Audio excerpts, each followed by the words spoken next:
hypnotic dance. She holds me here with only a glance. She's over me.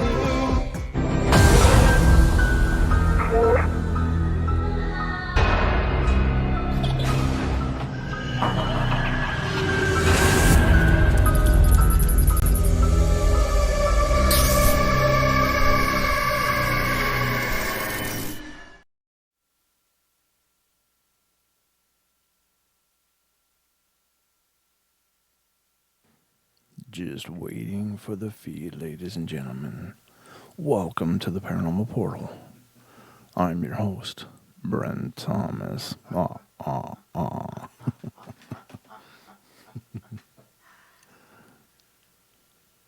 It's almost live. Almost.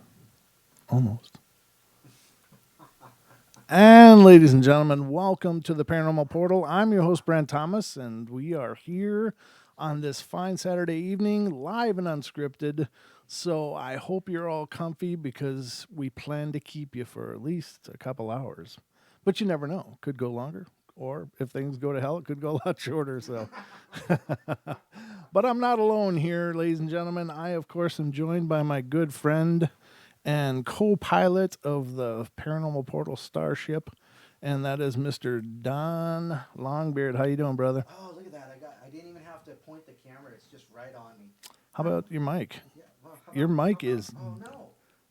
What? Already? Already. Oh no! All right, unplug it and get back to me, Don. All right, I'll get back. I'll take it from here. We'll get back to Don, who's live in the field as we speak. Currently having technical difficulties out here in the Portal studio, the remote studio. You ready?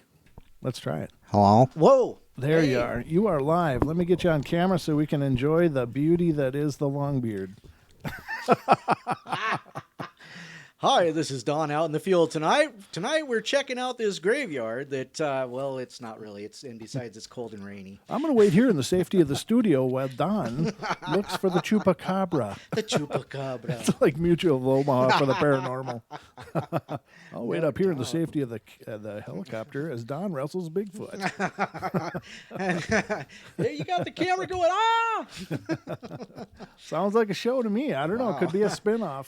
Yeah, it Just could be a saying. bad idea too. Well, Yeah. in a long history of bad ideas, Don. Well, that's true. This is the portal That is after all. true. So welcome everybody. Hope you're having a great weekend. It's Saturday night. I don't know, unless this isn't your weekend. If it's not your weekend, I'm really sorry. But if it is your weekend, congratulations. Relax. You've earned it. And we are hoping to entertain you here this fine evening here on the portal. But I don't know. How's things going for you, Don? You know what? Today was a long flipping day. Long day. And, oh my God, today. Okay, so a couple weeks ago, I hurt my back vacuuming. Right. Okay, so I hurt my back, and I complained about it on the show, and everybody's like, "Oh, Don, get better." I appreciate that. Thank you very much. So I got better, and then all of a sudden it snowed, and I'm like out there shoveling snow, and I'm shoveling away, like I always do. And then I realized, wait a minute. All these years that I shovel snow, and I hurt my back pushing a vacuum. Well, I was going to say something absolutely sexist and probably get things thrown at me through email. I'll open my email and a shoe will come out.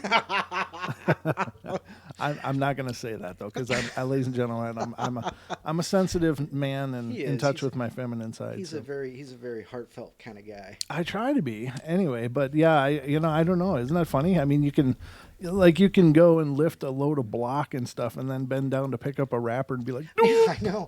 You pick up a gallon of milk and you strain your neck. You're like, oh, you're like this for the rest of the week. It's just some stupid motion that's insignificant. Meanwhile, you're doing these Herculean things before that and doing just fine. So that's just the way it rolls. It's though. just That's crazy. strange. Yeah, it's just weird. The simplest things and dang, it just sucks. Well, I'm sorry that you hurt yourself vacuuming, you poor soul. I know. Oh my goodness. I gotta say a special thank you to Sean Gonzalez and Joel Robinson and for having me on the Coffee and Paranormals or Paranormals and Coffee earlier today.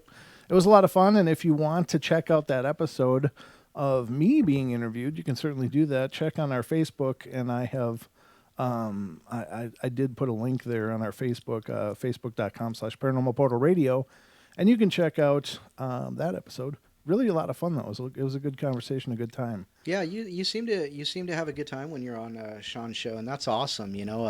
I've really got to start tuning in. Someday I'm not going to have to work anymore, and I'm going to be able to portal all the time, and I'm going to be able to watch all these shows, all of our friends, and be there for them. And someday soon.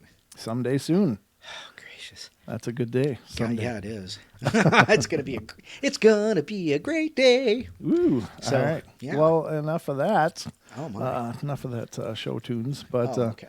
So tonight we're going to get into the paranormal realm, and essentially this is kind of like last night. We had a great show last night with a lot of contributions and participation from various people calling in and sharing their stories and sharing their encounters and sharing their experiences, and some great emails as well. I don't have any more emails for tonight, so we can't read those, but we will definitely encourage you guys to reach out and call in if you want to be a part of the show.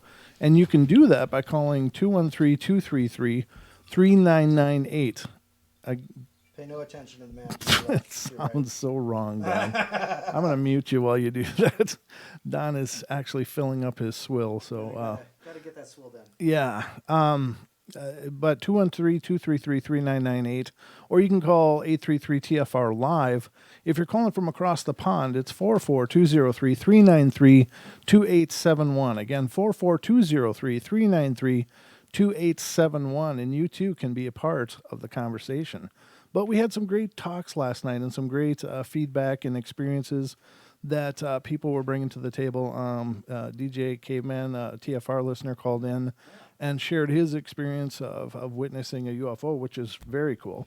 Oh, gotta have my mic back now. Yeah, all of a sudden there's this finger coming out of my bald my blind spot, not my bald spot. I don't have a bald spot currently.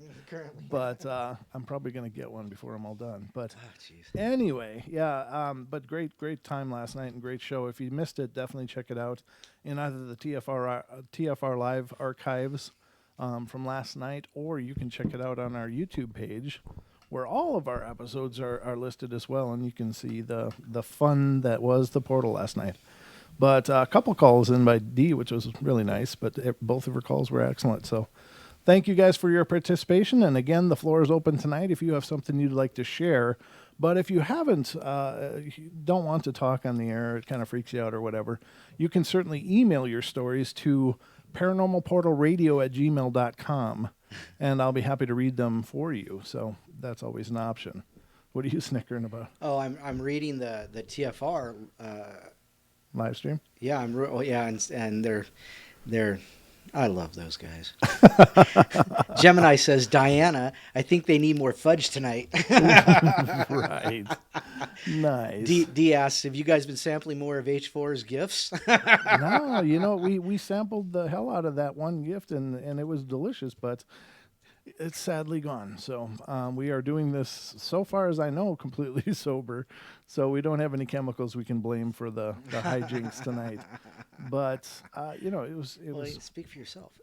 Well, yeah, nobody's really sure what's in that jug of yours. But other than that, it's a good time. So let's get into some of these stories tonight, ladies and gentlemen, and we're going to cover a whole bunch of terrain tonight. But the first one I want to read you is coming from the year 2007 out of the great state of Texas. So let's see what this is all about, shall we? One time, rather. I'm already starting off with great, Don.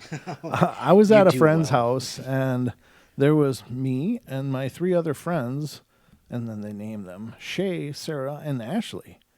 Me and Shay were in her room, and Sarah was on the couch in the living room, and Ashley was in the kitchen.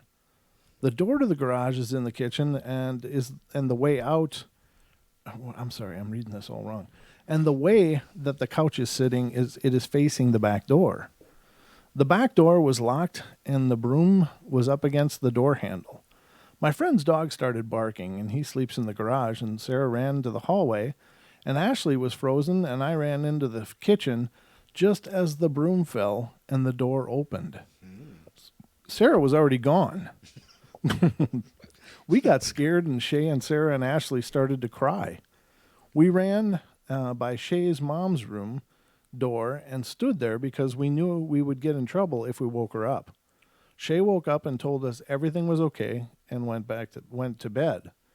We were still scared, and we sat on the couch staring at the door, and we saw a figure in the window walking back and forth in the garage. So we got scared and ran by her door again. Of course, we got in trouble, but we didn't care. She said that everything is okay, and the doors shrink when it's cold. Really? Okay. And she went back to sleep again, and we didn't believe her, so we slept in Shay's closet. Now that's some fear right there. And it takes up the whole wall. The next day we asked Shay's stepdad if doors shrink when it's cold, and he said no. We told him that's what Becky said, Shay's mom, and then he obviously remembered Becky telling him something about that and said, oh, well, they do. I forgot. But we didn't believe him. So it sounds like a slumber party kind of gone wrong. What do you think, Don? I like how they ended up in the closet. Right. Yeah. Yeah. Don't monsters hide in the closet? Yeah, that's where they eat you, I think. That's where they drag your body before they eat you. Yeah, no doubt. I think that's how that works. Was there snow, or was it just raining, or just cold? I don't remember that part. In the story? Yeah, in the story, yeah. I don't think we ever got a weather report on the story. It was just more of a layout. Well, doors don't shrink. Well, the weight of the snow. But it was in March so it would be in the colder months or in the spring. That cold, yeah. But it's Texas, so I don't know. That's true. Yeah, I doubt that. Yeah. Yeah. Our doors shrunk. Yeah, that's right. Yeah. We have one of those new houses. If doors shrink all the way open, then there's a real problem with your door. Yeah, no doubt. You might want to get a new door at that point, because if it's shrinking enough to open, you've got serious problems. No doubt. Wow. But it's an interesting story. I don't know what to make of it. I guess no. when you put and of course, fear it's nearly a contagious disease. Mm-hmm. So if one person gets startled, and especially in the case where I assume these are teenage level girls and they're having a sleepover kind of thing, but when one person starts acting afraid, it's like it spreads like a disease, and next thing you know, they're all hysterical. Right. Yep. And you're no longer in the realm of reality at that point. You're kind of dealing with one person firing off of another person, and it just snowballs. Right. Snowballs, yep. So yep. I don't know if I can draw much credibility from that. Not to say that nothing happened to them. I don't mean to say that. But it's one of those things where the face value of it, you got to be really careful, because you don't know. You don't know what's been going on with those. They could have been playing with a Ouija board before that, but that didn't bother telling us. So we don't know, ladies and gentlemen. We don't know. But that's the case for the paranormal. In most cases, we just don't know. But it's a great thing to discuss, because the paranormal is the keys to higher understanding. I'm really convinced of that. And I know that sounds kind of hokey, Don, but I think there's something to that. I really do. I'm sorry, say the first part again? That the paranormal is the key to really understanding the universe. That's not surprising. I mean, because you've gotta have some kind of an open mind. You've got to have the open mind to accept that some things may not be the way you think it is, right? And they may be different, even more than that. Well, but I mean, like you always say, it's the breadcrumbs. The paranormal is the breadcrumbs to maybe the opening of a new reality. Well, or a new understanding of reality. New understanding, is yes, what I mean. yeah. Because, so essentially, when things happen that aren't supposed to happen, like things shouldn't be moving on their own without, some kind of interaction with a visible force. Right. You shouldn't have things sliding across your desk. That shouldn't happen all by themselves. But when they do happen, what's going on? Well, there's some kind of physics being demonstrated to you that, I mean, obviously it exists because you're observing it happening. Right. So the people that like to have their three dimensions and the world to make sense, they just dismiss that. That's just some kind of something else. That's just weird, and there's something wrong with you. But if we take a look at it and say this really happened, these things really did occur, right, then what you're observing is an unknown phenomena that does exist. Right. And there's some force acting on that object that we didn't realize was there, other than, what I'm saying from a scientific point of view, of course. I mean, many of us do realize that there are spirits and there are other things going on that we can't observe. Right. But when you're observing that, even a hardened skeptic would have to look at that and go, wait a minute, everything just changed right now. Everything is different, and maybe we don't know as much as we think we do. And I guess that to me is the key, because what bothers me most of all is the arrogance Right. of, well, we've got this all figured out. What are you guys talking about? It's like, we don't really have this all figured out.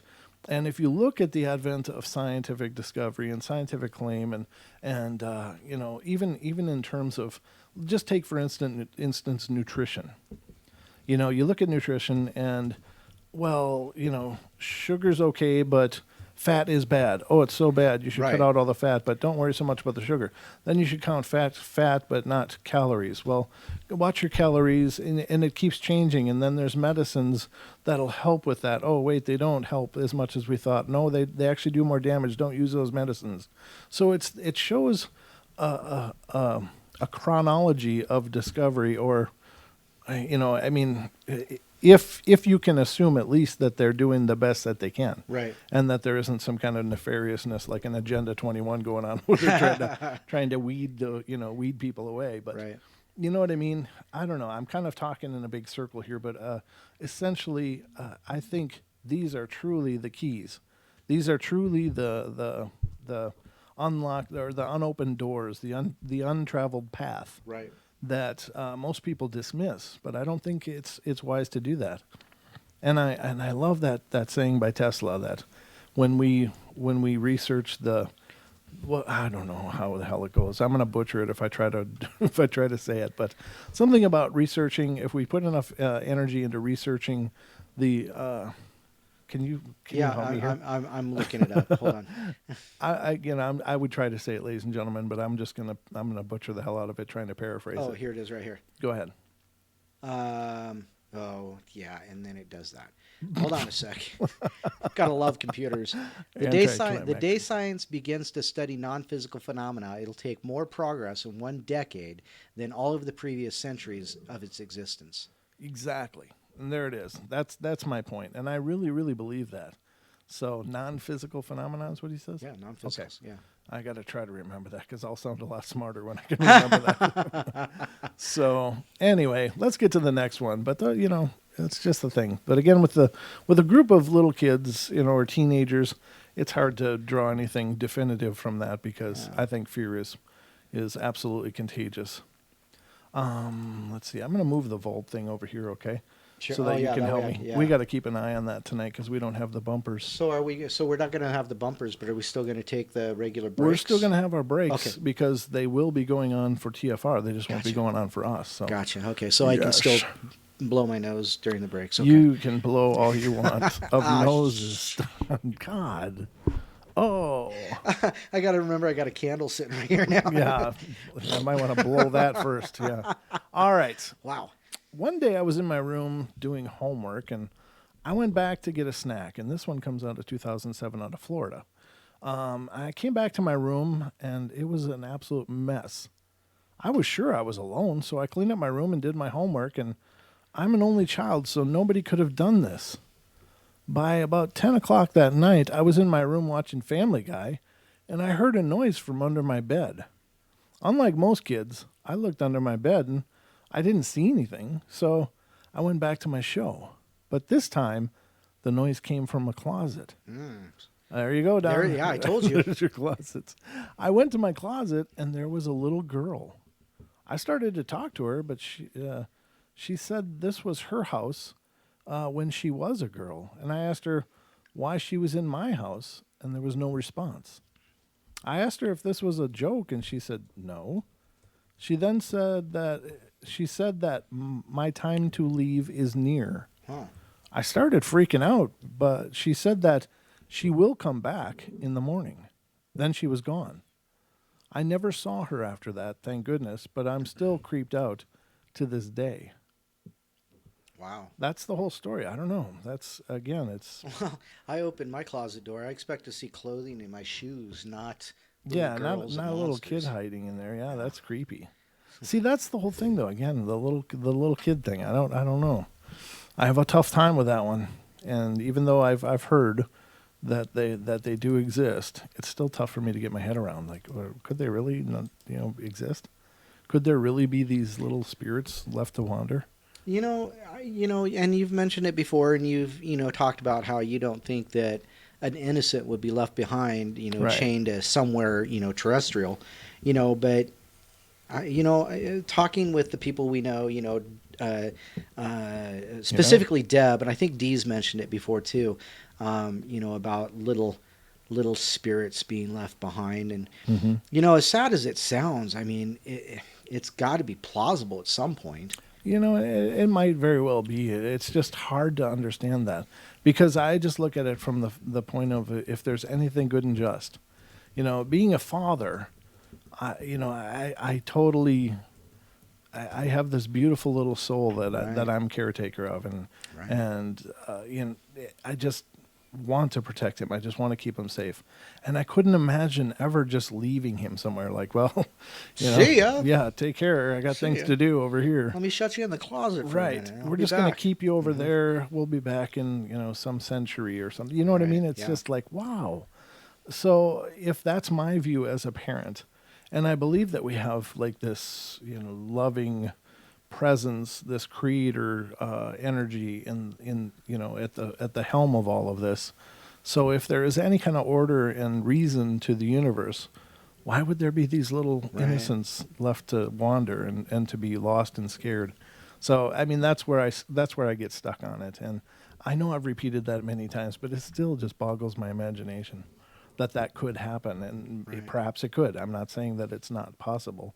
It just really frustrates me. And on top of that, so many people out there talking about meeting a little spirit in their house that's a child, and then it, gets ugly and they start getting scratched, and Hmm. next Hmm. thing you know, you're, jumping out of windows, and Right. yeah, it's like a real demonic kind of thing. So I don't know. Just my 2 cents. Okay, the next one, we got about 4 minutes. Okay. This one won't be a problem. It's pretty short. One time, I was at my friend's house, and this one comes out of 2007, again, out of Texas. And there was myself and what? Never mind. That was one I've Huh. already read. Not the spirit of the living soul. They are programs used for fear energy harvesters, not the child's spirit. What? One of the chatters in the new TFR Live, or is Okay. this the Beyond the Veil? Whatever No. it is, the TFR new one Live. that's being test run. TFR Live, yeah. TFR Live, okay. Lance Poplar said Mm-hmm. that. So he said, not the spirit of the living souls. They are programs used for fear energy and energy harvesters, not the child's spirits. So Mm, I think that's coming from the AI side of it, right. you know, Yep. um, of what may be paranormal or whatnot. Right, So right, and it could just be considered a negative entity or true, whatever. yeah. But I think we're both saying the same thing, he and I. It's just that the semantics are a little bit different. But yeah, I don't Hmm. disagree with you at all. I think you're on the right track personally, but again, I don't pretend to be any kind of expert on it. So this was the one I already read too. I've got to remember to close these for God's sakes. I almost reread two We're stories. rereading them all. All right. I always thought that the apartment that my husband and I were in was really haunted. All he did was call me crazy, but all the time I heard noises from the kitchen and the door opening and closing. So I always just ignored it. But one day, my husband and I were going out for a while, and he told me that he would be home soon. It says my husband and I were going out for a while. He told me that he would be home soon. Oh, okay, so he wasn't quite home yet. When I spoke to him on the phone, I was taking a shower, and I got dressed and was doing my makeup when I heard the door open and then close. And I said, "Hi, honey, I'm almost ready." Hmm. Then I heard in the kitchen, then I heard something in the kitchen, and it was the sound of unwrapping tinfoil. And then I heard the microwave beep as if my husband was cooking leftovers. But when I finished my makeup, I went downstairs and I didn't see my husband. And that's the whole story. So, yeah, okay. That's very possible. Yeah, weird things happen in houses. Well, see, and that even could be just residual. That could just be something A repeating. memory. Yeah, a memory of the house or a memory of an energy event. And residual hauntings don't always have to be these highly charged traumatic things. They can just be sometimes really mundane things. But it depends on the person that imprinted that on the environment. Maybe they were an intense person, and so they just were always leaking energy or something. But it's hard to say. I don't know. But let's see, this one's a little long. We won't get this one in. I guess we only got about a minute left. So, Yeah, absolutely. so we did talk, Don and I, about doing a New Year's show, ladies and gentlemen, and a special New Year's show and special time for a New Year's show. And it looks like it's going to be 9 p.m. until midnight. 9 p.m. till midnight. So we're gonna, and this is Pacific time. Yes. So I guess if we start at 9 p.m., we'll be hitting all of the New Year for the U.S. Right. Yeah. I suppose we should So start the show that night with "Happy New Year, East Coast." We could, No. but I mean, we're gonna as soon as we start, it'll be New Year's East Coast, and by the time we end, it will be New Year's here. So it'll be the first 3-hour episode of the Paranormal Portal. Oh boy, yeah. Well, no, we used to do some Wednesday shows that were like 3 hours. Yeah, we came close to. Yeah, we've done a 3-hour before. Right. Yeah, Right. yeah. So we're going to do it on New Year's, though, ladies and gentlemen. So we will be in touch with you before the end of the show and hopefully iron that all out. But, ladies and gentlemen, we are going to go to our first break of the evening, and we will be right back with more of the fun and mayhem that is the Paranormal Portal. So don't go away. We'll be right back. Remind me to mute you before we get to that point. All right, we'll be right back, guys.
network to catch up with us.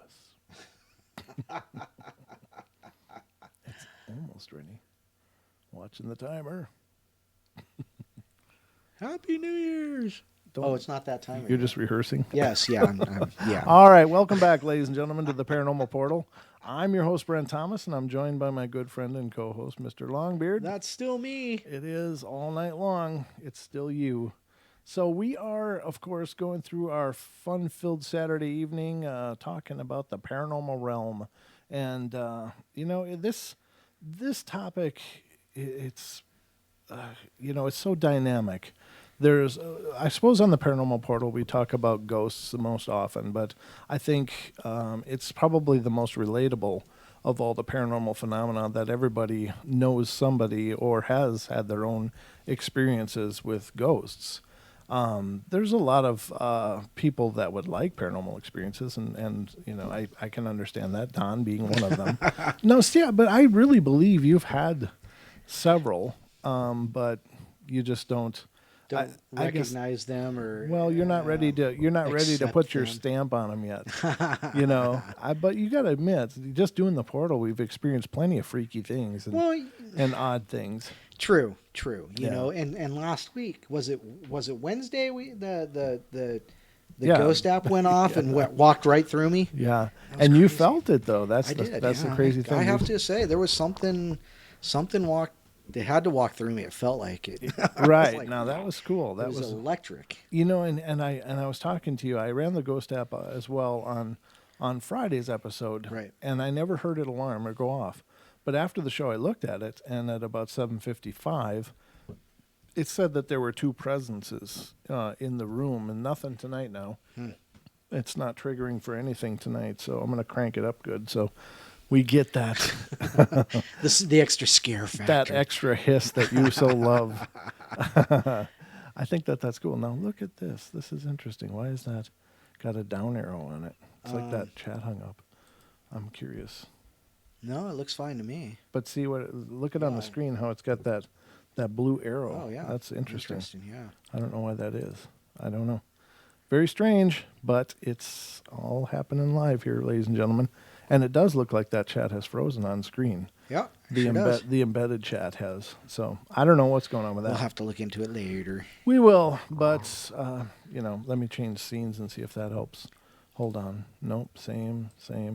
Let me go to a different one. Let me see. No, I gotta find one that's not. Let me just do this quick. I'm gonna go here. Nope, still the same. Oh, there it goes. Yep. There it went. Now it triggered. Okay, good. All right, now we're live, and it's happening, ladies and gentlemen. So we are good. All right.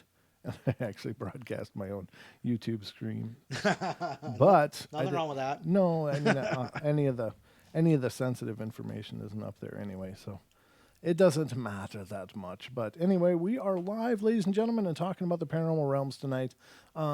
Anything is on the board. If you've got something that you want to share or talk to us about that you've experienced, we'd love to hear from you. And the phone number again is 213-233-3998. Again, 213-233-3998. Or you can call 833-TFR-LIVE. And if you're calling from across the pond, again, 44203-393-2871. 44203-393-2871. And that'll get you through to us as well. So plenty of options. And again, if you want to just email your story in, you can always do that. The email is paranormalportalradio@gmail.com. So however you want to reach out, we are waiting to hear from you. So I'm getting a little steamy, Don. How you doing? I'm great. I got to roll up the sleeves here. If it wasn't 41 degrees outside, I'd be sweating. It was a beautiful day. It really was. We built a huge snowman. I saw that thing. I was going to take a picture of it and bring it in. That thing's freaking huge. It's like 7-8 foot. Well, no, it's actually about almost 6 foot, but it's really large. It's like huge. Really round, and we were all hauling snow. I mean, basically, you can see my grass now because we had to use all 8 inches of it to get that snowman built. And that's out there raining too. So. I know, right? That's so weird. Now it's going to be an Iceman. We'll put an X-Men logo on him. He can be the Iceman. So anyway, that's if you're into superheroes. You would get that reference. But anyway, let's get back into some more of these stories. What are you shaking your head I'm at? just always shaking my head. It was a while back when I was about 12 or 13. I am 14 now, and this comes out of 2007 from the state of Tennessee. And I was in my kitchen eating a blueberry muffin when I saw a boy, a young boy that had blonde hair, no older than about 9, maybe 10 years old, wearing a blue shirt, and he ran up my stairs. I thought it was my brother or his friend. He had a sleepover that night, so I went into his room, and he and his friends were still sleeping, and none of them had a blue shirt on. About a week or so later, I had a friend sleeping over, and we both started to smell blueberries. Blueberries are pretty popular in this house, and when I realized I was eating a blueberry muffin when I first saw the boy. Then I was again in my kitchen and saw the glow of some sort in the mirror by the front door. So as I walked towards there, I could have sworn I saw a young woman's face. She was very pretty with blonde hair. I ran over there and there was nothing there, but the coat hangers were moving as if something was there. Again, about 2 years ago, my mother came home from work one morning and she was eating breakfast. The garage door began to open and shut repeatedly. Wow. Another time, my dog actually sensed it. It was around 10 p.m., and my mom was the only one awake, and my dad was out of town. My mom was getting ready for bed when Maisie, M-A-I-S-E-Y, Maisie started barking. She was looking into the darkness, and my mom, tried to calm her down. Then she began to get low to the ground and squinted her eyes like someone was hitting or petting her. She ran out into the hallway and woke me up, and Mom was still in her room trying to get Maisie back in there, but she just started crying.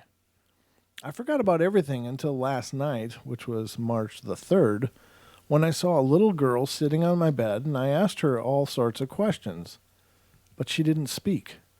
She was very young, maybe 6 years old, and had shorter blonde hair and bangs, and I asked her name, and she wrote it down.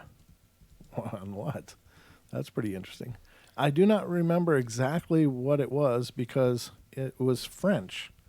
I noticed it was another language, and I'm currently taking German, and it looked like German, but when I asked her, she said it was French. I believe her name started with a B, but I'm not certain.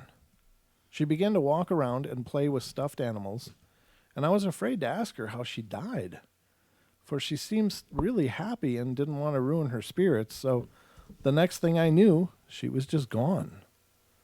So this morning, I was asking my brother, Mom, and Dad if they knew anything about a young French girl that died, and they all have no clue what I'm talking about.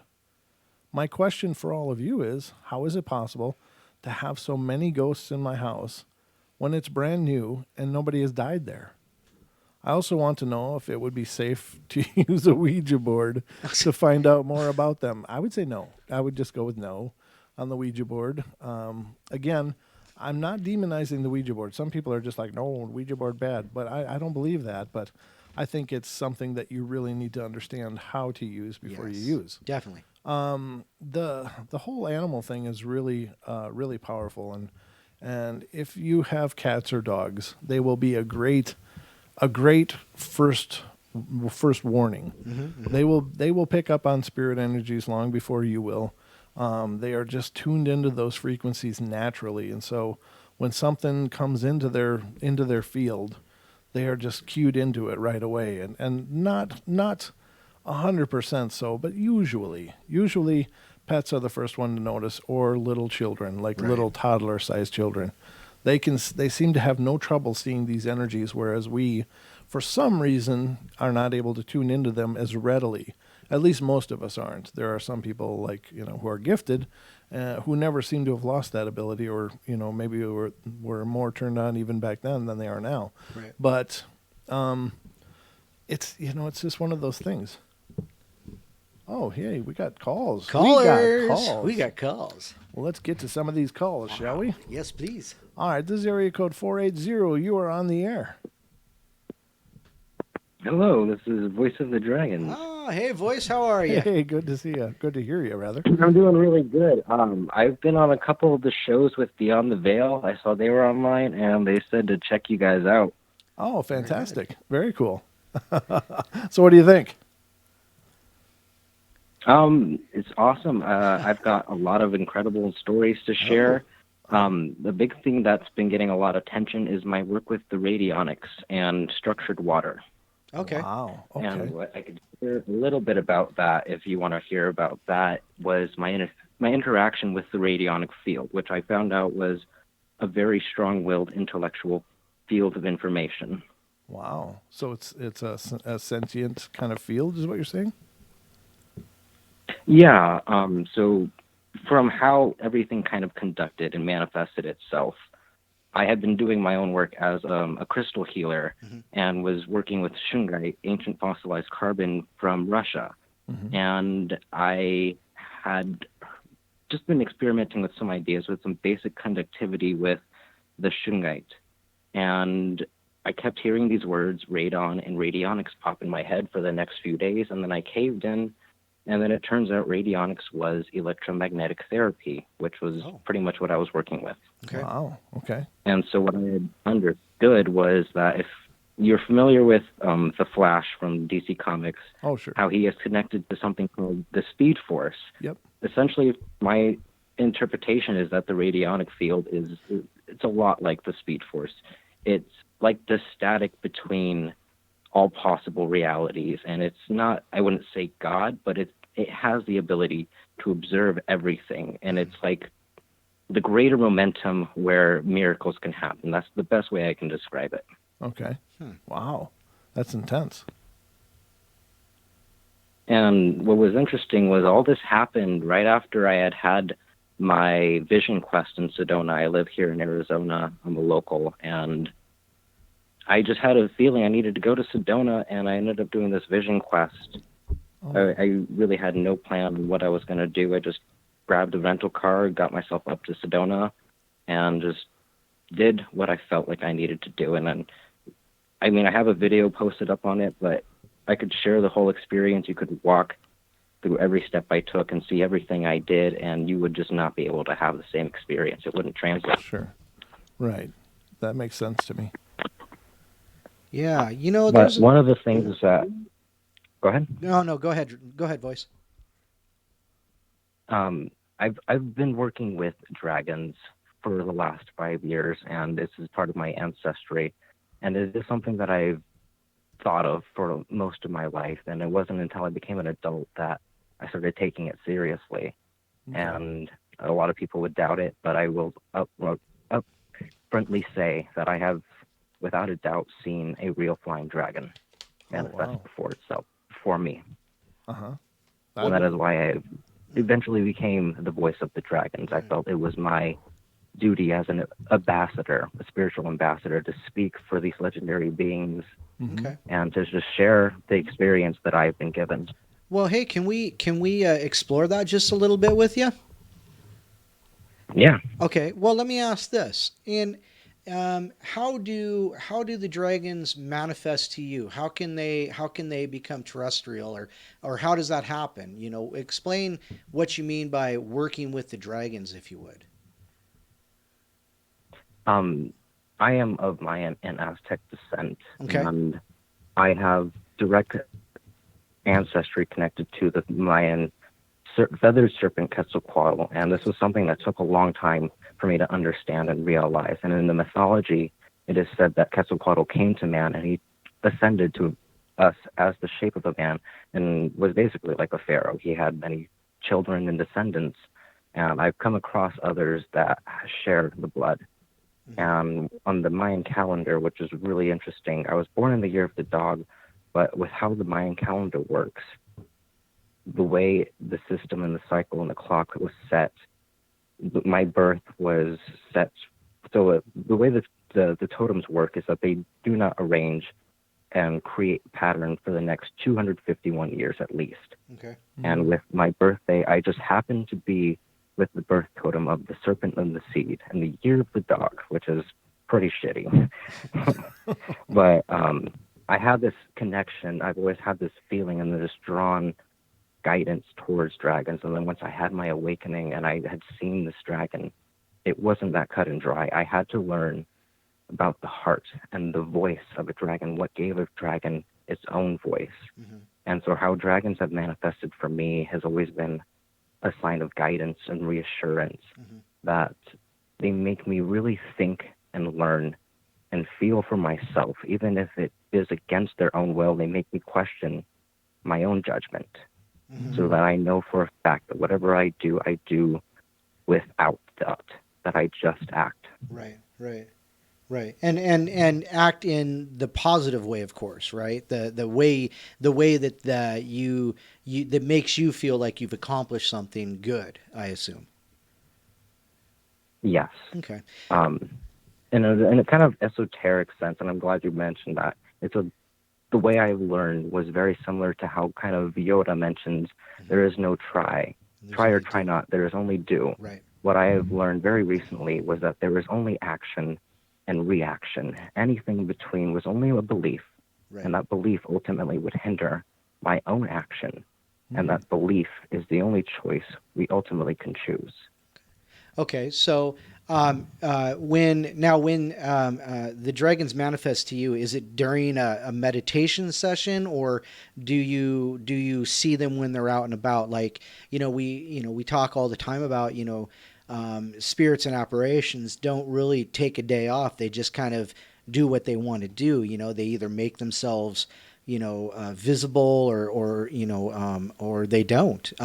So how do you see them? When do you see them? Do you see them when you're, because you mentioned the Well, vision with quest? Yeah. Mm-hmm.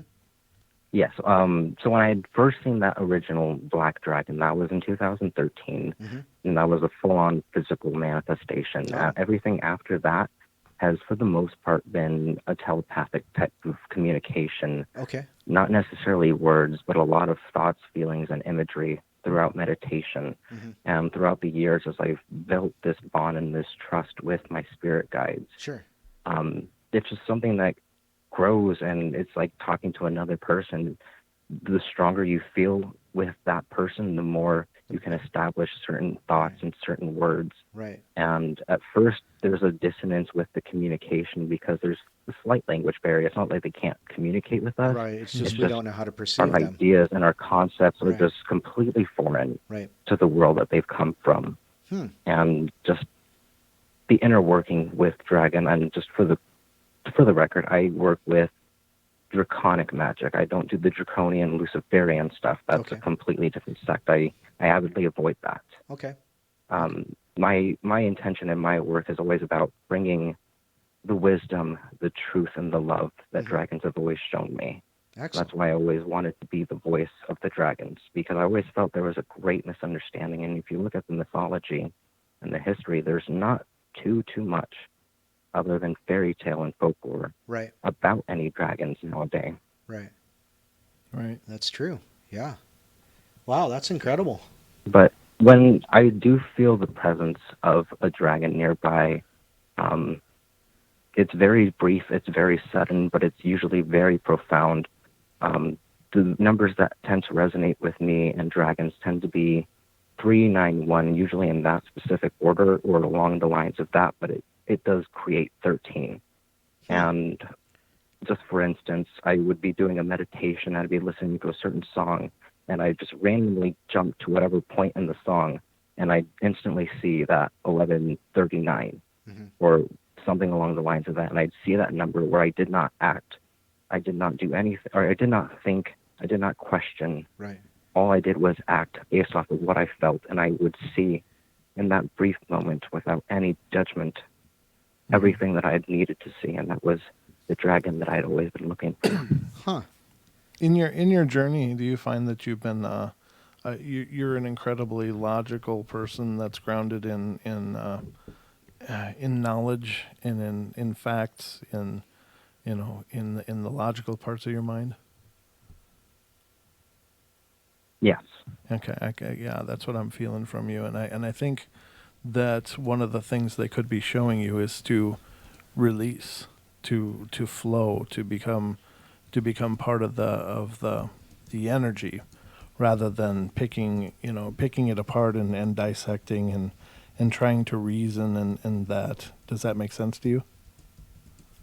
Yeah, and I'm really glad you brought that because this is an experience I haven't been able to translate to many people, Mm-hmm. and I definitely feel the sincerity and the welcome. So I feel more than comfortable sharing this. Oh, excellent. But as I've communicated with my dragons, how they've told me they've understood throughout their forthcomings and evolution is that a dragon would sit and separate himself and just meditate for as long as his mind was willing to, as long as his body could handle, and Mm-hmm. he'd just be silent and just be completely silent and just wait and observe without judgment, without question, without thought, Right. Mm-hmm. just being in that moment. And then through an unnatural but totally almost like a muscle movement, it would just react and just breathe and shout out whatever was at the top and the forefront of its tongue, Mm-hmm. and then would see how the entire world would react based off of that word and that sound. And that's eventually how they understood and gained their wisdom Huh. and learned how to change and craft reality. Right. Right. Yeah. No, I think that's incredibly profound, and it must have been a really magical journey for you. It's been a very painful journey. Throughout many of the years, people would demonize me just for even saying the word dragon with a belief. Right. And it wasn't until this last year that people started becoming more open to this idea and this belief that I've carried. Sometimes you just got to find the right But it's the been right very people. rewarding.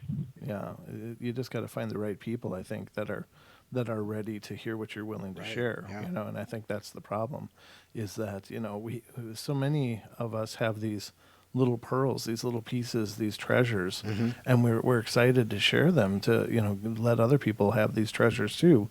But most of these people don't understand the value of them, and they discard them because they don't fit, and they're still locked in their paradigms. Right. But I think that you finding this community has probably been very liberating for you, because it allows you to further explore this with the warmth and caring of a family. It is, and I just want to shout out to Beyond the Veil, Chris and Mm-hmm. Shireen, for creating a platform and giving me an extended invite to be involved in this community. If it wasn't for them, I wouldn't have the confidence to hop on board your show and share. Oh man, Absolutely. it's That's it's awesome. it's really awesome to hear from you, and truth be known, I resonate with dragons as well. I always have. Thank you so much. So you're definitely a kindred spirit, I brother. would like to touch on this really briefly. Please, yeah. Um, the water has been a very recent thing for me. Mm-hmm. It wasn't until this last summer that I really started understanding and doing something with this water that I'm creating. But I always thought that it was kind of a weird, ironic link, morbidly ironic, how the Asian dragons were strongly symbolified with water, and here I am recreating water, literally It is really cool, and reimagining water. I actually heard you when you were on the Beyond the Veil, when you called in and talked about your water to them, and so I understand a little bit Oh, about awesome! what you're talking about, and it's just by happenstance that I happened to be tuned in on that night and heard your discussion with Chris, and I think it's brilliant, and I hope that you're able to perfect that and to make it available to people, because I think it'll be a catalyst for that a lot of people are needing. Mm-hmm.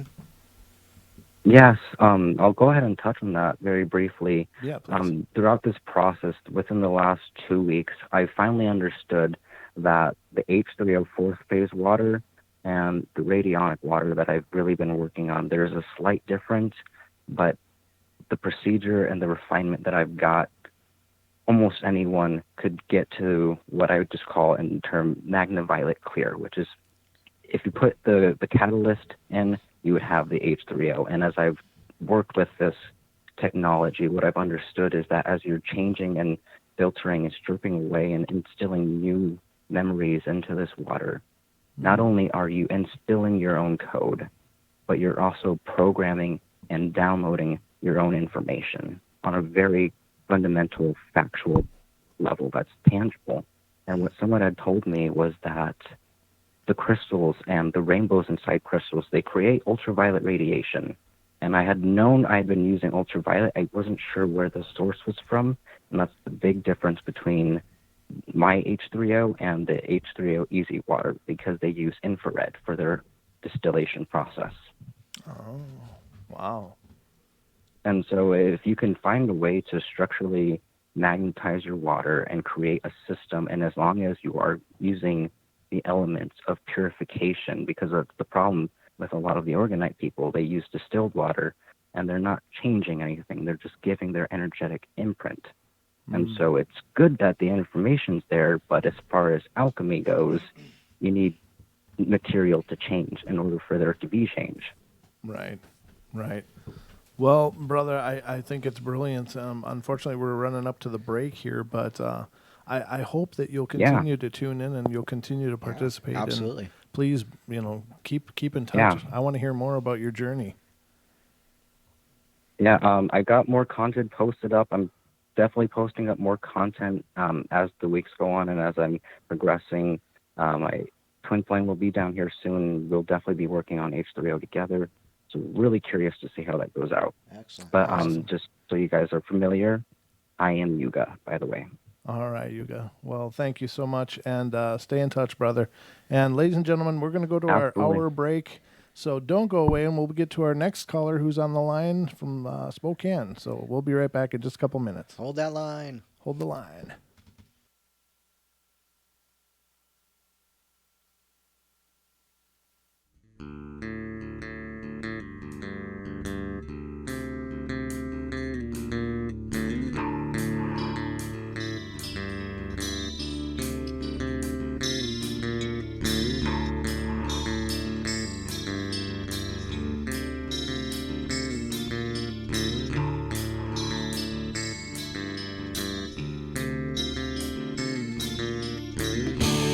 Everybody likes to play their games. Everybody loves to place their bets.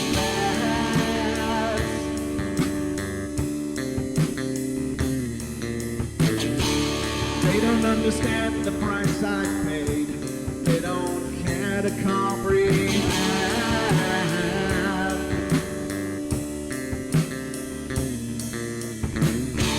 Trace their lines upon my body, ripping scars across my heart.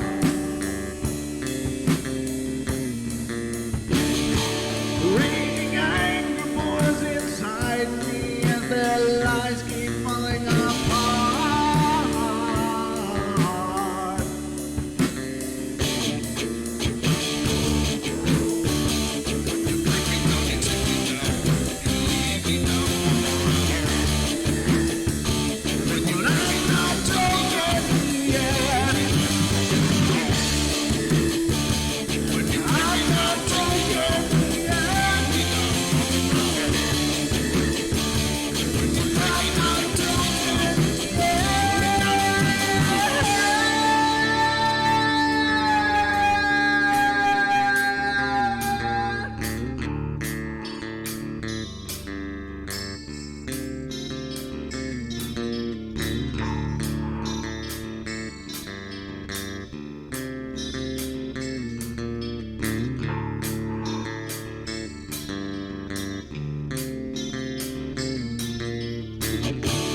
I am finished with my silence. I am not a stupid boy.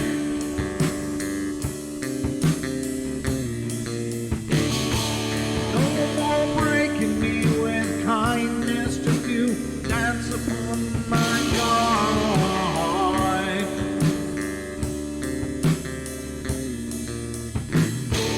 Leading me with empty promise. You're just another fucking mess.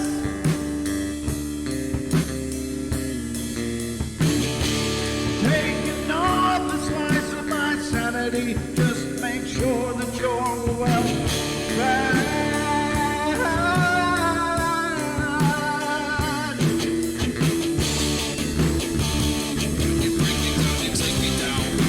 I'm not wrong yet. I'm not wrong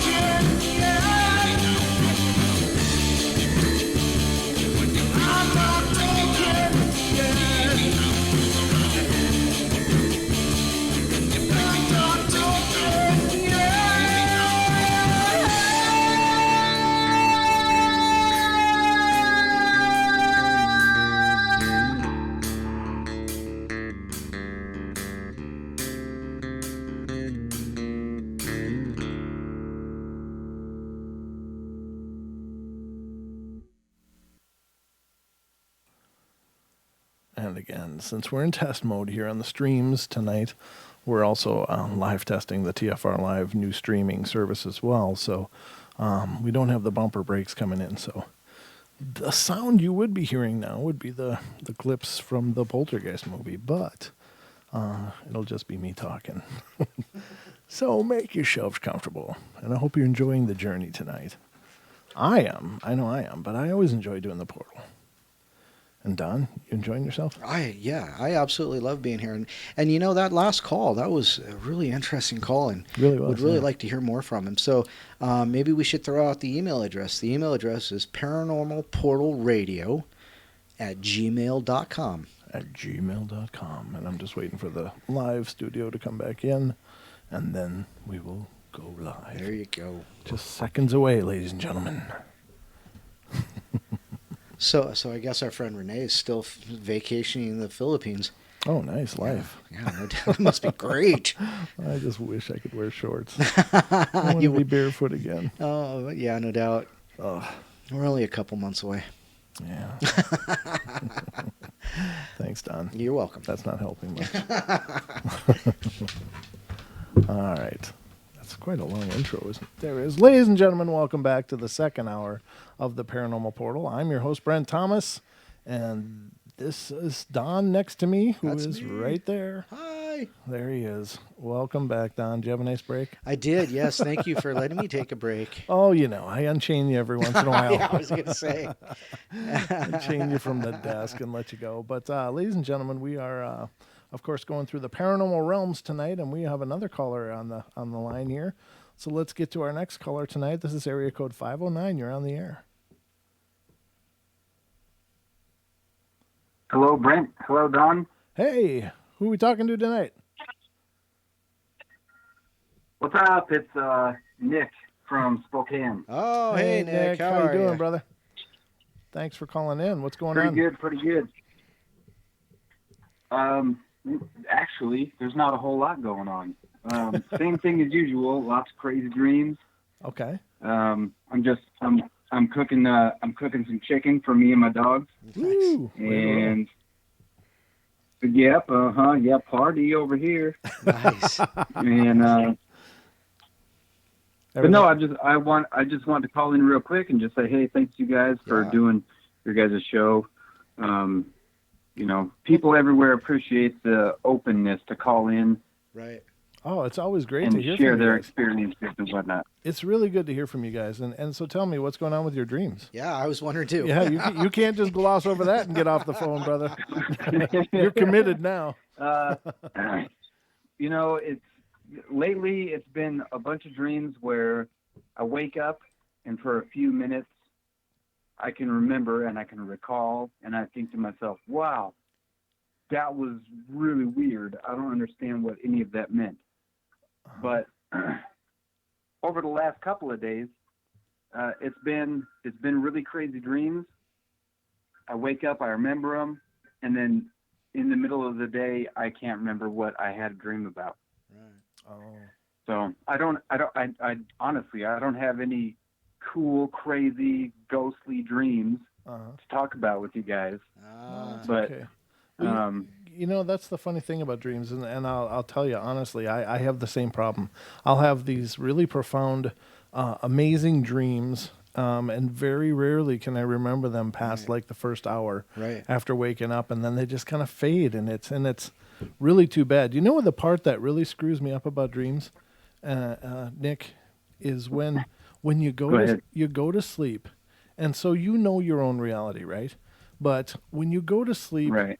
these weird, crazy settings will suddenly happen, and weird people, and you'll have conversations, and it's like you know them, and like a strange place can be home, and you know that it's your home in your dream, but when you wake up, it's like, what the hell? That doesn't look anything like my home, you know? So it's like this weird transition of Right. consciousness, almost like it's almost like you're peeking at this different reality or this different dimension or something. It just, there's something really profound about dreams, but I haven't quite got my hand on it. But I think there's many different types of dreams.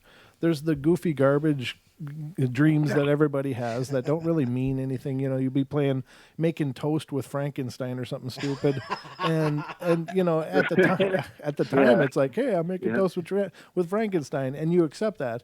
But then when you wake up, it's like, why the hell was I making toast with Frankenstein? What the hell does that mean? Definitely. But then there's these other dreams that happen. Like, for instance, when like my father passed away this past spring. Right, yeah. And I had a dream over the summer Right. that he came to me. And it was so real. It was so profound. It was so vivid, and I'm still able to remember it completely. And the same thing after my grandmother died, Right. she came to me in a dream, and she appeared like her younger self, which I'd never seen. So I mean, I've had those kind of dreams too, but there's dreams are just bizarre. I'd love to understand more about what they are. Yeah, it's mind blowing. Most of the time when I dream, it's not any different than being standing here in my kitchen cooking chicken for my dogs. Right. It's no different. It's the exact same real experience, except there's those times where I'll be in the middle of a dream, and all of a sudden, that's when I realize this is way too weird to be real. And a lot of times that's when I wake up. I just wake up and I realize, I'm laying in bed and there's my dogs next to me, and I'm back in my real life again. So I don't understand how. I got a question for you though now. Go ahead. Because you're saying that you're in your same locations when you're dreaming in a lot of cases, right? Like your house is still your house in your dreams. What are the odds that you might be like astrally projecting? Maybe you're projecting during your dream cycles. That could be. I don't have very many dreams of being here inside of my own house.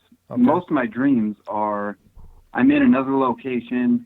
The people that are in my dreams, very rarely do I ever recognize them. Okay. But their faces look just like other human beings' faces. It's not like they're weird looking. Sure. It's just like looking at other people. Yeah, that's really powerful. Yeah, because I think there's something to that, with the projecting, that some people just astrally walk a lot when they're dreaming, and like it's a natural ability. Right. Then they don't even notice it. Right. Yeah. Yeah. Exactly. Yeah. So. I talk to a lot of other people, and let me tell you, I get to work and I'm like, hey, you guys want to hear about this crazy dream I had? And when I talk about it, and then a lot of the times the replies back are, I can never remember my dreams. Right.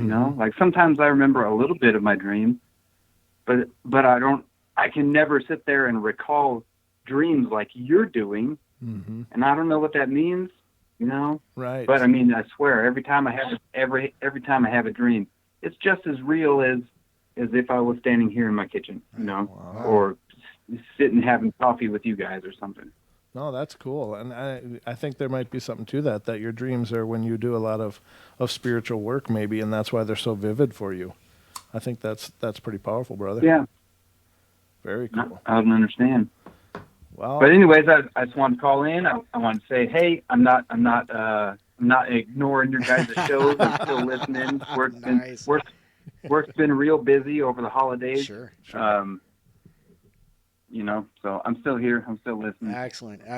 Well, that's awesome to hear from you. Yeah, absolutely, brother. And please call in anytime you want to share or just say hello. We will answer the phone, I promise, as long as I see it. All right, cool. All right, Happy New Year. You guys be safe, and look out for winter storms. We're supposed to get some snow. Oh yeah, we got 8 inches last night, so it sucked. See, you guys got it. Yeah. I was supposed to be getting snow, but somehow it missed Spokane. It didn't hit here. You can have all of it. I'm just fine. No, you take all of it. No, you take all of it. 'Cause if it snows here, that means I got to go to work in the middle of the night and start shoveling the snow. I'm working at the casino. We got to keep keep the Right. sidewalk safe for all Right. the guests that come in to play. Oh, I sure. know where you work. I used to work just a block and a half down that same road. What? Oh, for real? Yeah, I used to work at the Nice. prison. Don, Don worked at the prison. Oh, Don, you dirty Ah, dog. yeah, I know, huh? All right. Yeah. Well, cool, Well, hey, cool. if you guys ever make it over here to Spokane, come up to Quest Casino and holler at the plant guy. There you go. All right, sounds good, brother. Thanks All a right. bunch. Have a good one. Yep, thanks, have a good night, guys. All right, good night. Wow, that's cool. Hearing from our local friends and family as well. That's That awesome. is, it's really Yeah. good. It's always fun to listen, to get call-ins and stuff because it's like our chance to meet you guys and to have discussions with you and stuff. So, I mean, we're pretty harmless people Most of the time. most of the time. We only bite on Mondays. No, I nibble every once in a while. He brought up dreams, and I absolutely love dreams. And like him, like Nick's, it's like I don't really remember my dreams, and that's Nick, don't forget, start a dream journal. Oh yeah, do that, brother. But I had this one dream, and it was only like maybe 2 months ago, and I woke up crying. I was just crying. I was literally just crying, and it was kind of weird. It was like I had died, right? And we were, I wouldn't say heaven because there was like an Odin character there, and this Odin character was telling me about my life, and there were other people there too, and he was telling them about their lives as well. And he was talking about, you represented this particular person, you represented this particular person, like different characters from different myths and things like that. Okay. As it turned out, apparently I was Merlin. Oh really? Yeah, it was Wow. crazy. And it's like, these are the different lives that you've lived since you originally manifested as Merlin. And now you have come to the end of your cycle and it's time to come home. And it was Wow. like this powerful, coming home kind of thing. It's like, it's time to come home, Don. It's time to manifest as Merlin again. Now, talking about It is that paranormal. long beard. I don't know. But we always talk about the paranormal, and there are the paranormal type dreams and things like that. Astral projection, things like that, and it always makes me wonder. What am I missing? What am I missing that I'm not, seeing here? Where's the big picture? The breadcrumbs. We see the breadcrumbs, but where is my buy-in? You know what I mean? Where's my buy-in to all this? What do you mean? I don't understand your buy-in. Well, I mean, Define that. to buy in, to go, okay, you know what, this is paranormal. I've got to just, at some point you just got to go, oh, this is paranormal, or oh, this is what Brent was talking about, or whatever, And so I've had a couple of those aha moments where I go, oh, that's what he meant, But I mean, with this specifically with this dream, it was like, it was like the. It was just a great dream, and like I said, I woke up crying because it's like, oh, okay, well, I've come to the end of my journey and it's time to go home. What a comforting feeling that is, Right. and kind of like what Nick was saying, and what you said, about it was just a feeling of home, Right. and it just made you feel so good. It was just kind of awesome. Those are profound dreams. I'm happy that you had that dream. I hope it's real. I hope that that's a little peek into the truth. Yeah, well, for you. I don't know I would- if I'd like this to be my last manifestation, but it's been a hell of a one, that's for sure. Well, yeah. Honestly, if I have my druthers, I think this will probably be my last one. I'm gonna do some other stuff after this. Yeah. I've I think kinda- I'm I've gonna kinda go had rattle a- chains and disrupt people in the middle of doing whatever. Right. I'm gonna go haunt somebody for a while. It might be you. I might bring you your first paranormal experience. Don. Nah, well, Depends on, but you'll be standing physically beside me, I'm sure, at that time. I'll just astrally project. No, I think that's I really believe that life is this journey of development. I think that it is. I think we're the reason, and I do believe that we've lived multiple lives, and I believe that, we don't get it in one shot. Right. A lot of religions would say that, and I'm not disparaging any of them. It's not my purpose to badmouth any religion. If you believe something, that's beautiful, good. I'm glad you believe something. But my point is that in my understanding of all of this, that we've gone around a bunch of times, and Right. and some of us more than others, and who's to say which is which. But I just think that it's all for something. This is all for something, and I guess I feel the worst for the people that don't have anything to believe in. Right. Yeah. That they think that this is just a one-shot spark in the deal, and then it's lights out. It's like, wow, then what's it all for? Right. Right. Yeah. And that's fine if that's what somebody wants to believe, but I need there to be a reason for all of this. I need there to be a reason that I've cried the tears I've cried. I need there to be the reason that I've laughed as hard as I've Yes, laughed. yes. I need there to be a reason that I've loved as much as I've loved, and been pissed as much as I've been pissed. I need to know that it was all me investing in some higher truth. You know what I mean? Right. So something to really, like you said, believe in and say, you know what, that's why I was there. And right, it was good. Yeah, and when it's all done, I can look back and go, okay, now it makes sense, and now that all that was worth it. Right. But there's a lot of parts about being manifest in this way that's really tough. It's like, I don't know, this whole paying bills and stuff. That's a tough deal.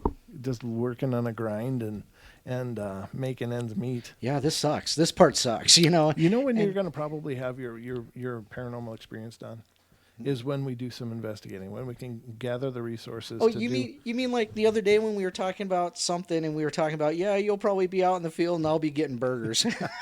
Yeah, like you just mentioned earlier. Yeah, like that.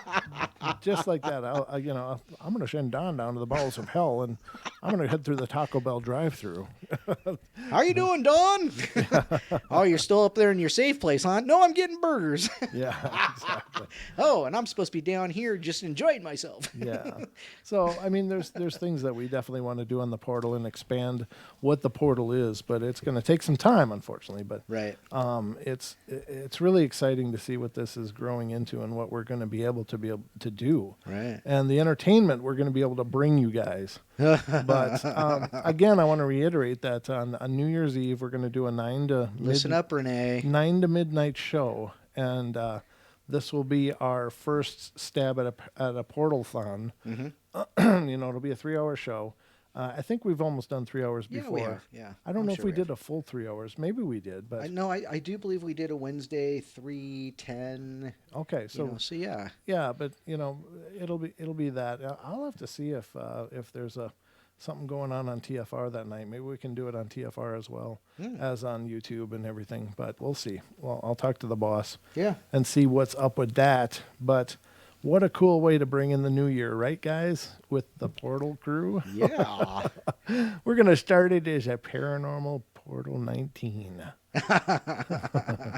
So there you go. Sounds like a plan. I think so. I think that could be cool. But I hope you guys are all on board with that. So that'll be New Year's Eve. Starting at 9 p.m. Pacific time is what we're planning on. Please make sure that you're following us on Facebook, facebook.com/Paranormal Portal Radio, and we'll make any announcements or if there's anything changing with that, you'll see it on there. There's no way for me to get in touch with, on the TFR crowd. So definitely follow us on Facebook. That's where we make all our official announcements when there's shows coming up and stuff. So. What is it? The 19th, we got Linda Godfrey coming on. Oh, of nice. January. Linda Godfrey will be joining us. She is the Beast of Bray Road, Linda Godfrey, and she's got a new book out as well. And so we'll be talking to her, and maybe I don't know if she'll be bringing Lee on again, so we can talk about Lee's. Situation. And if you're not familiar with what we're discussing, ladies and gentlemen, check out our archive on YouTube and look up our Linda Godfrey episode and the first time that she was on. and she had brought on a co-researcher with her named Lee Hempel, and he has a property on the Bray Road area, and they've had some really bizarre things. And there's some photographs that were world premiere photographs on that show from his trail cams, the things that he's captured. And it's just bizarre, just really cool. So I know that she said they were going to be doing some investigating since the last time she was on. So I hope that they've done that and can bring some of that to the show. So that'll be on the 19th of January. I'm putting out a lot of notice to this one because, of all the shows we've done, she's been the biggest draw. And not only that, but she's also been, she was our first contact when it came to really getting into the dog den thing. Yeah. And, so it really cracked that open for us and introduced it to our listeners. And then, of course, we had, Shell Dion as well. Yep. Yeah. Yep. All right, we got Regla on the phone. Let's get to Miss Regla. Oh, Regla. We got to talk to you, my lady. So, Regla, you're on the air. The line is unmuted. It is unmuted, my lady. You are live and on the air with us. So, what's going on tonight, my lady? Here we go. I'm going to tell you this story. Okay. That is, we got about 5 minutes before break. Sound. Just so you know, we got 5 minutes. What? We What? got about 5 minutes before break. Oh. So I'm going to let you know. Oh, it's not. But I'd love to talk to you for a long time. But I just want to let you know that we're going to hit a break here. But go ahead. So anyway. I'm sorry. I don't know what to say to that. I really don't. This is. I have to preface this with that it is so unbelievably sounding a story that I just have to go on ahead and tell it because I'm going to die at some point. We all are. Yeah. Oh, and sure. This is an experience that just has to be told. You're gonna say that too when you hear it. Oh, good. And there are people who are alive. I don't live near or around them right now, but if they are listening or do listen someday, they can attest to the fact that this is indeed true. Even though they were not there with me when I was dreaming, because it's about a dream. That's why I have to tell it, because you're talking about dreams Yeah, tonight absolutely. a little bit. Sure. And this is about a dream. So this was not the first lucid dream that I had, but it was a lucid dream, and it was David Letterman was in it. Oh, cool. I was not watching. I know. Oh, and because it was Letterman, it's one of the reasons why I have not, come forward and told this story, at times. But I'm going to do it tonight because it was him. It's not my fault. I didn't do it on purpose. Awesome. Anyway, so it came at a time in my life when I was not watching TV. I'm just that way. Mm-hmm. There would be years would go by where I just wasn't interested. There just wasn't stuff on that was interesting enough to me, and this was one of those times in my life. So I had not been watching TV. In fact, I had been more interested in psychic phenomena, and as I go to tell this story, I have to think of how we do come to take on like identities, and I was much younger and I had an identity, I see that now looking back. I needed one, Sure. I had that need, that ego need to have an identity. I was looking for one.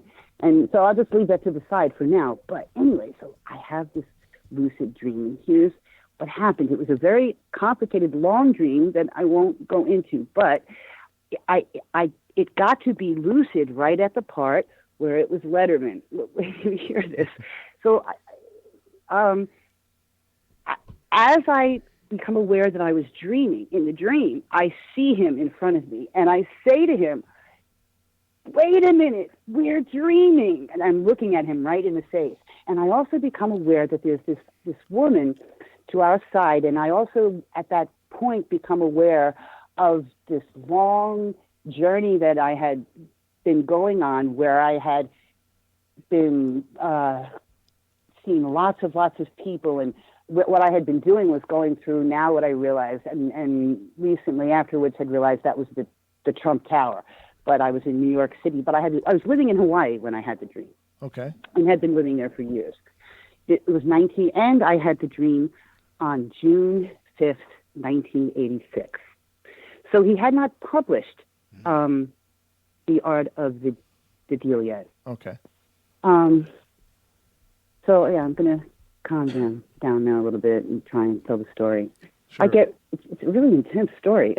We're at So about a minute and a half out say of to break. him, all right, so I see his face. I know it's him Mm-hmm. because he's famous, and I say, "My God, we're dreaming," because this was, I think, only the second lucid dream that I had ever had. Okay. So there's this, really highly charged physical sensation that I get when I'm having a lucid dream. And I remember looking also around at everything else that was happening around me so that I could remember, become aware of it. And he was not aware. He would not be there with me. He could not see that we were dreaming. But it seemed to me that the other woman who was there, who was his assistant, I became aware that she was his assistant, was aware that we were dreaming and that was important. And then I was saying I could see his aura, and I was telling him that I could see his aura and that it was important because there were big holes in it, and there was things sucking energy out of it. Okay. And So I felt this tremendous amount of love for him. Okay, hold Okay. that thought, because we're going to go to a break right now. But hold the line, and we'll come back and we'll let you finish this because it's very, very interesting. I want to hear the rest of it. But ladies and gentlemen, we're going to go to our last break of the night. Don't go away. We'll be right back, and we'll hear the rest of the dream from Miss Regular Girl. So we'll be right back.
And we're back and waiting for the network. Ladies and gentlemen, I'm doing my sexy voice. I have to laugh at this other. Welcome back, ladies and gentlemen. I'm Brent Thomas, and this is the Paranormal Portal. And we are underway here. We have a call coming in right now from a longtime friend of the show, Miss Regula Girl. Are you still there, Regula? Oh, I'm unmuted again. Yeah, I just muted you over the break just to, so you could hear the stream or whatever and not have dead silence. But you are back. So we are hearing about your dream. And at this point, you basically realized that it's a lucid dream. So I'll let you take it from there. Yeah, okay. It's really interesting because it became this really conundrum. Why did I have this dream about Letterman? This was 1980. What did I say it was? 86. 86. So I tell him. I see that he's got these holes in his aura, and I just basically say to him, even though he's not really hearing, he's not aware that we're dreaming. He can hear me, but he's not aware that we're dreaming. And I'm telling him that I said, look, there's like billions of people that are watching you, and they're watching you because they want something from you. You've got billions of people who want something from you, and they're sucking it from you like every night, all day long. Like you've got to do something, and to like cover up your aura. And I was filled with this love for him. I didn't know why. I guess that's just kind of this universal godly love, because I was not watching TV. I think I had seen the show once or twice. I had started waiting tables. I had come back from this gig in Guam. Wow. I was a singer at the time. Oh, cool. And and I was waiting tables in this little Italian restaurant in Hawaii. And so I got home late, and I turned on the TV, and it was just when that show was taking off. It was good. It was funny. Like they were being really funny. They were throwing watermelons like off the roof, stuff like that. And so I was like surprised, like this is TV. So I'd only seen it a few times, and then I had this lucid dream, and I tell him this about the aura, and then that was very brief. That happened, and then it just you don't have legs or anything in the dream. And I remember being like sort of whisked down this hallway, crowded with, I guess they were souls, but they were like astral shells. I was told later, ugly, scary things, and thousands of souls as I was like, I didn't have legs, but just through these hallways, and then down this escalator, and these beautiful chandeliers, and then I woke up, and I was very social at the time. And so, I was on the phone immediately. I did psychic readings at the time. I read tarot cards. I did astrology charts for people. I've been doing it for years. That goes back to when earlier in the call, and I talked about having an identity. I was a songwriter. So one of the things that I did, and that's why I remember what date it was I was moved to sit down, and I didn't write a song, but I wrote this poem in, I think it's called iambic pentameter is what it is, and it goes like this. It's that beat that goes dun dun dun dun dun dun dun dun dun dun. Shakespearean, yeah.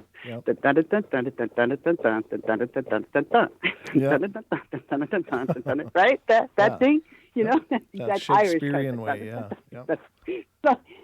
And it's like, God, it was like, telling you, it was like 24 verses or something, and it just like flowed out of me.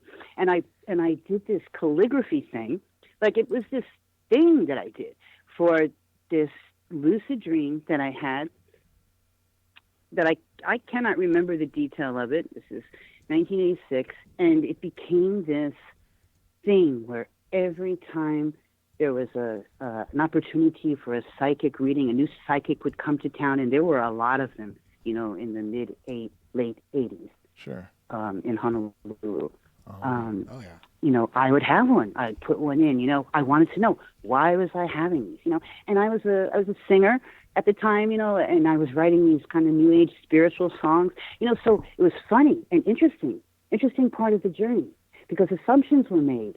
Why was I asking? Because he also, Letterman, was kind of on the rise in the late 80s. His like star began to rise, so to speak. So he was becoming more and more famous. So as I would ask this question, assumptions were made about why I was so interested in Letterman and this dream. The assumption was I wanted to be on the show. No, I didn't. Oh, yeah, of course I did, in a way, but not really. My real interest was the psychic phenomena behind this. Why did I have this dream? You know, what was it about? Because the other thing that started happening was I started to watch the show. And I'm telling you, what started to happen was a psychic phenomena connection started to happen between me, dreams, and the show. Oh. And like it was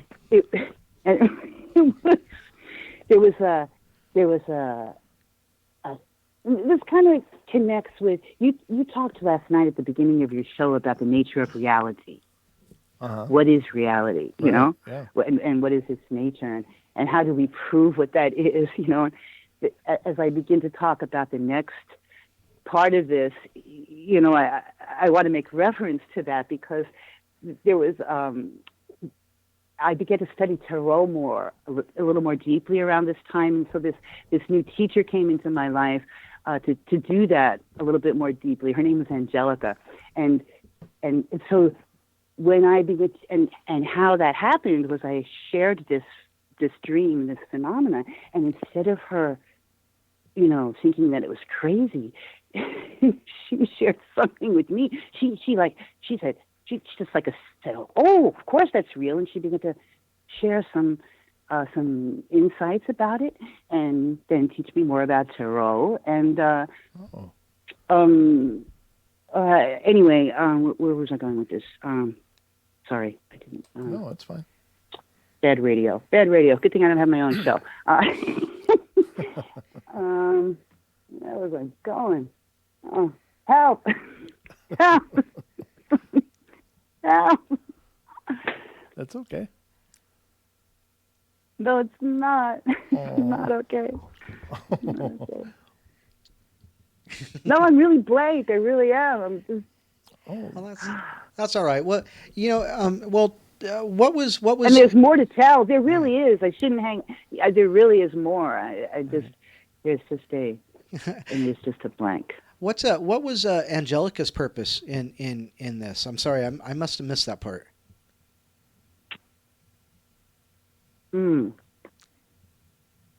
Well,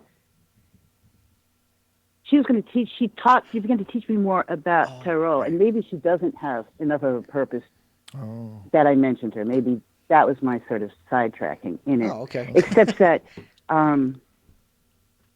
Yeah, I don't know. Well, you were talking about when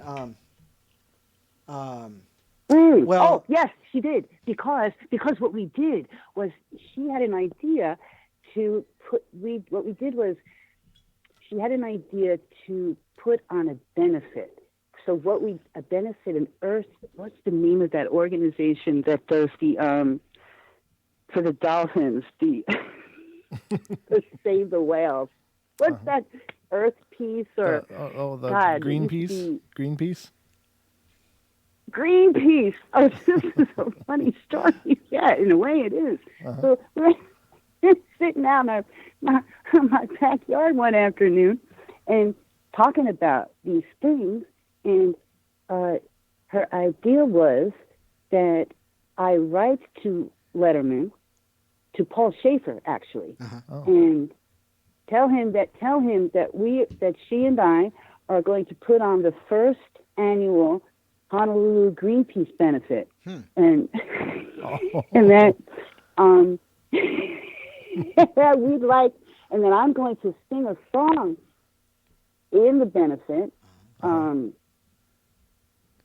days, and they would like an autographed picture because I'm going to sing a song 2 days because I'm a fan of his. And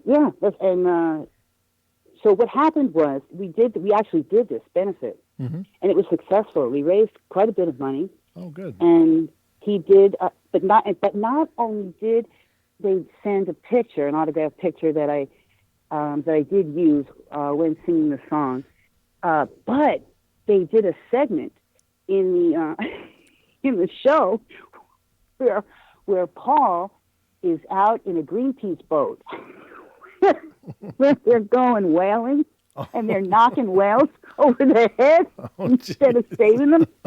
Oh no. So my purpose for telling this story, and it was lamely done, and I apologize to all of you guys who are listening that it was done so lamely, but my purpose for telling you is that you see this is only one instance. So see, there was kind of, for me, there was this interaction. Like, they didn't tell me, okay, we're going to do a segment now, but that was kind of an interactive thing for me, to like see, wow, they're doing a segment on Greenpeace now, That's pretty cool. That's in addition, awesome. so it was Wow. Yeah. back in the day when it was not so interactive. So I went through all these years with this thing kind of happening and asking why. There were even a couple of times where I got into the show in some interesting ways that came through dreams. Oh, cool. Ways to get tickets, information, in some interesting and strange ways. If I were more disciplined, I could probably write it down. It's an interesting story. But eventually, what I think it's all about, and what it was all about, was about psychic development. Oh, sure. Okay? Yep. Meaning like say if you were a more highly evolved being than you or I, and you were trying to teach someone like me psychic development, you would need a higher perspective, right? And so you could use, though, then somebody who was you would have to use, you could use it. You see what I mean? Yes. Yeah. Or do I need more words? No, I think I understand exactly what you're saying. I think it's very profound. Very profound. Can you say something back so that I understand, that you understand what I'm talking about? Well, that the dream itself was like in order to develop your psychic awareness and that you were cluing into a different stream of consciousness through this lucid dreaming. Is that what you're saying? Well, no, that it would have to involve over a period of time, though. Right. Yeah. Right. Well, I remember you saying this was one of your first ones too, so that would make sense. That your first lucid dream, getting into that, and then developing from there. That makes perfect sense. Oh, here's the other thing that I'm leaving out, though, too, that seems strange to me, is that the part about Trump, that it happened in the Trump Tower. Also, the person who was my spiritual teacher at the time, they bought when he published that book was not published yet. He hadn't published that book till a year later. So I didn't know that there was ever going to be a connection between the Trump Tower and Letterman and psychic development, and that building, which was the building which was the hotel, which was the place that was the school that I was studying in, but nobody knows that. Oh, this is very deep. Yeah. It's like there's like connections and connections and connections, and it's amazing. Right. Yeah, it's really profound. Right. Wow. But see, but none of that even would have made sense until Trump was going to be president a couple of years ago. Right. There was no connection at all. It made like no sense at all. That's pretty. Why would somebody who was studying physical phenomena on psychic development? I don't know. It's just a little bit. But however, the other thing that seems to be a possibility, which I'm not the first one who's thinking of this, and it seems myopic at a certain perspective, but from another, it's not, which is that you see, time really could be a complete illusion. Absolutely, it's a complete illusion. In which case, this whole thing about the Mandela, this thing about the Mandela effect, right? You know, Yes. maybe this thing called, like I had this thing happen yesterday with somebody that I met for the first time, where that thing happens with all these synchronicities. You know, he's saying like, oh, wow, you know. Well, maybe it's that if everything has a frequency, it's the frequency itself that has that vibration that draws it all to us. So yeah, like a it magnetism. really is. Yes. Yeah. Yes. I agree. So that it really is sort of it's a macrocosmic, microcosmic thing. See, when it's like this, Brent. When I feel as though when I really get close to it, when I get very, very close to it, we can't talk about it. Right. You know? Yeah, I understand. And that it's not a matter of no, it is a matter, it's more a matter of location, you know, a point, going in or space, Right. you know, going inside the space. It's more like a portal going into the space. Right. That microcosmic, macrocosmic thing rather than a linear thing. Yes. Something like that. Yeah, and I just can't speak about it. So it's just very, very, very, very. And so, oh my goodness.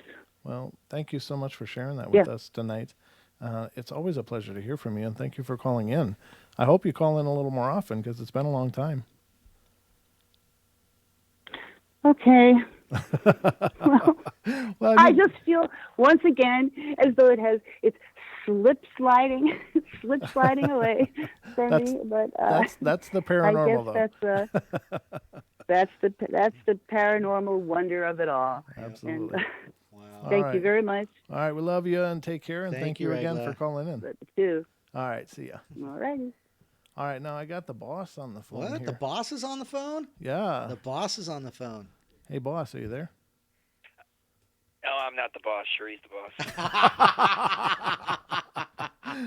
You're the boss. You the boss. Welcome to the show. I just wanted to call in and say what an awesome show you guys are putting on tonight. It's looking phenomenal. Excellent. And I just wanted to give a big shout out to all the BTV listeners because we've got you streaming over on our BTV channel. Oh. Thank you for joining us. We're in the middle of a move right now, and our studio's all packed up. But I wanted to call in and share some paranormal activity that has been going on around here. Outstanding. So I can start from the beginning, and I'll try to keep it as brief as possible because I know we're coming up to the end of the show. But when we first moved into this house about 4 years ago, Cherie freaked out like I have never seen her freak out. Like she would not come into the house at all. We wound up staying 2 nights in a hotel because she didn't want to come here. Finally, Jeffrey Seelman, who you just had on your show a couple of weeks ago, cleared the house, and we moved in. So over the course of time, we've had this really creepy basement. You've been down to the basement. You recommended we put salt on the stairs and things like that. Yeah. And every once in a while, I'll notice something just kind of looking at me. Yeah, I don't see it, but I feel it. Right. And for the most part, it stayed down in the basement, but we've had security cameras while we were out of town for long periods of time, and it's caught some different noises and different sounds and things like that. And I can't necessarily say that it's paranormal stuff, but it sure the heck sounds like it. So we've had this presence here, and as long as it stayed down in the basement, we were fine with it, but it comes up every once in a while. Well, now that we're moving out, this thing has basically wanted to take over the entire house. So I guess I can go back to 2009, and it's funny because I was moving out of a house at that particular time too, and my wallet disappeared, and I just figured, I'll just check my credit cards and make sure nobody's using them. It's probably fell here or there, et cetera, et cetera. So I lose it for about 2 weeks, and it winds up right next to my mouse. Now, the same thing happened just now, and right next to my mouse where I'm working all the time. So I would have noticed it if it was there. So now what happened is that the wallet disappeared again about a week ago, and I just found it today, right next to the mouse. And I'm like, no, this is impossible. Wow. But it gets even weirder than this. So Okay. since we're leaving, this thing has, it feels like. It feels like a net that's getting bigger and bigger and bigger. Wow. And it's almost as if this thing is like creating this energy field that we're both picking up on. Over the course of the last 3 or 4 days, I have seen a figure, very distinct, walking up and down the stairs, and I thought it was Cherie. And this happened like 3 or 4 times. Hey, Cherie, hey, good morning. And she's still in bed sleeping. Right. Or in the middle of the night. Hey, Cherie, what are you doing? She's still sleeping. She's feeling the same thing too. She's seeing some kind of black figure walking around in the bedroom. I fall asleep downstairs sometimes. I fell asleep downstairs last night. I was watching a YouTube video. So she went upstairs and went to sleep, and she thought I came upstairs and was watching her while she was sleeping. And I'm like, no, I didn't come upstairs at all. I didn't come into the bedroom at all last night. Yikes. So whatever this thing is, it's become hyperactive. And I know that you recommended that we don't take anything from the house that was here before we got here, and we're making an effort to do that. And we're throwing away a ton of stuff because it's got energy attached to it, all that stuff. But I wanted to get your take on what you make of this strange figure. And considering that the wallet disappeared at the other place and at this place too, and showed up in the exact same place, which is right next to the mouse, could it be an indication that this thing has actually been following us and not part of the house? Like it's transitory. Yeah, that's what it would seem to be, because that same behavior repeating definitely shows, that it's, I mean, it would be a message to you for sure. I mean, that would be something going like, hey, it's always been me and I've always been here. I would be, if you haven't already packed it away, I'd be smudging the place, trying to keep it knocked down as much as you can until you can get out of there. But, it's possible that it's been moving with you, but something about that location really empowered it. Yeah. And, Activated it, it really activated it. And, it's ramping up. Now, if it was attached to the house, the activity could be just that it's kind of an end game thing where it knows you're leaving. And so it's really going to try to attach somehow to make the next journey. Now, the thing is that before you guys moved in there, and the people you were before when you moved in versus the people that you are now that you're leaving after going through Egypt and all of that spiritual transformation, I mean, you're not the same people. So, it might be getting stranded there and kind of freaking out, if it has been following you up to this point. That's very true. I was sitting downstairs 2 nights ago, and right about 3 o'clock in the morning, this thing was very, very apparent, and I could feel it all over me. I could feel eyes on me, and I just looked where I felt that it was, because I couldn't actually see it with my eyes, and I just said, "You leave now." Good for and you. Yeah. I could feel the energy kind of dissipating a little bit, but it's a very different dynamic rather than running around and, oh my God, what's going on? It's now we're commanding the situation, which makes it different. But this thing is still around. Yeah. And it's weird how it's walking up and down the stairs. It never used to come upstairs, but now, it's funny because Cherie said that too, that maybe it's trying to attach itself to some of the stuff that we're taking out of here to try to create more of a connection. So, sage, salt, anything else you would recommend? Well, of course, the frankincense. If you have any of that, I'd be burning the hell out of that, and it just make sure you guys are good and cleansed so that nothing's going to attach to you. But just be really surrounding yourself in light and protection, invoking whatever spiritual protection you prefer. I mean, it has to do with your paradigm, of course, but just be real careful. It sounds like it's it's a desperation move is what it sounds like to me, Last ditch efforts. Right. Interesting. Well, hey, thanks for taking the call. Have a great night. All right, man. Love you. We'll talk to you soon. Yeah, thanks, Chris. Love you. Take care, guys. All right. Well, that's interesting. I was kind of wondering what may have been going on with that particular thing and how it felt about them moving out, and I was wondering, I'm like, is there going to be something up? Well, and sure enough, there's something going on. The cool thing is that it was, well, not the cool thing, but the interesting thing is that he brought up about the wallet happening again. Right, yeah. Because I know he'd shared that with me before, but I didn't realize that that same thing happened again now. I mean, that just happened, obviously. So Right, yeah. very, very weird. Craziness. Yeah. I mean, that's kind of an in your face kind of thing. Like, oh yeah, well, this is me. Watch this. Yeah. Remember this? Yeah, that's me. You know, it's kind of like a taunting kind of Yeah, thing. yeah. But at least it gave it back, you know. Yeah, exactly.